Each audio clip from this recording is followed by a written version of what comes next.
Wapendwa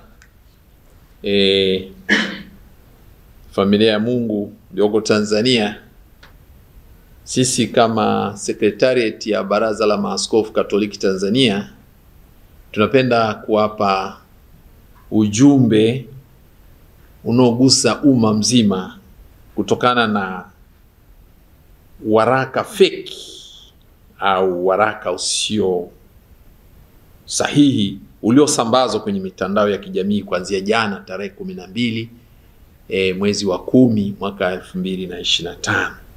Waraka huo ulikuwa na kichwa cha habari: tamko la Baraza la Maaskofu Katoliki Tanzania TEC kuhusu amani kwa taifa kuelekea siku ya uchaguzi mkuu wa Jamhuri ya Muungano wa Tanzania utakaofanyika tarehe 29 Oktoba 2025. Wakaweka kwenye mabano sauti ya watu, sauti ya Mungu. Tunapenda kukanusha waraka huu kwa kusema kwamba maaskofu wetu hawakutoa, maaskofu wa Baraza la Maaskofu Katoliki Tanzania hawakutoa waraka huu kwa waumini na kwa Watanzania wote kwa ujumla. Baraza la Maaskofu Katoliki Tanzania halihusiki na hayo maudhui yaliyomo kwenye andiko hilo ambalo lina hicho kichwa cha habari: tamko la Baraza la Maaskofu Katoliki Tanzania TEC kuhusu amani kwa taifa kuelekea siku ya uchaguzi mkuu wa Jamhuri ya Muungano wa Tanzania utakaofanyika tarehe 29 Oktoba 25. Hii ni tabia mbaya ya kutumia taasisi ya maaskofu na hata kutumia sahihi ya askofu rais wa Baraza la Maaskofu Katoliki Tanzania kupitisha ujumbe ambao haujatokana na baraza. Na hivi tunasema ujumbe huu au waraka sio tamko la maaskofu, na tabia hii mbaya ikomeshwe na wenye mamlaka ya kukomesha wanaokiuka taratibu za taasisi zingine.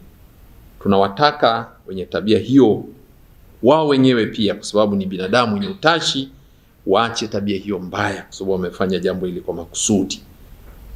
Na Baraza la Maaskofu limeagiza ujumbe huu ukanushwe. Na hivi kuanzia leo, tangu jana, ujumbe huu tunasema neno hili limezoeleka kwenye vyombo vya habari ni fake. Hata hizi signature niliyotumika hapa ni fake. Fake kwa sababu haikutolewa na maaskofu na wala maaskofu wa kumwagiza yote atoe hili tamko. Kwa hivi tulipenda hilo lifahamike kwa jamii ya Watanzania, na tunapenda kuachia nakala rasmi kwa ajili ya kusambaza kwenye vyombo vingine hasa hivi vya kwenye mtandao, ili watu wasije wakafuata maudhui yaliyomo kwenye huo waraka ambao ni fake, ambao haujatolewa na maaskofu. Kwa hiyo umebumbwa tu. Kwa hiyo ningependa nitamke hilo na Watanzania wote wafikishiwe huo ujumbe. Maaskofu wana taratibu zao za kutoa tamko, za kutoa waraka, na kila neno lina maana yake kwa maaskofu. Wanapotamka tamko, waraka, ujumbe, wosia, wana maana zao na wana taratibu zao katika mambo yote ambayo wanapenda. Kwa hiyo na wanapenda pia mtu yote anayetaka asemewe basi aje awaone.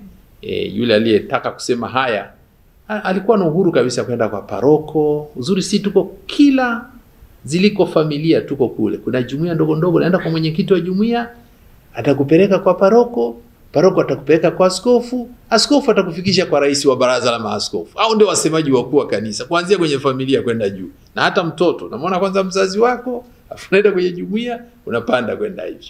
Kwa hivyo hata kama una jambo unataka kulisema, pitia hizo taratibu, ujumbe wako utafika na mawazo yako, mapendekezo yako yatafika. Lakini usijichukulie mamlaka na kujifanya wewe ni baraza la maaskofu au wewe ni rais wa baraza, wakati sio.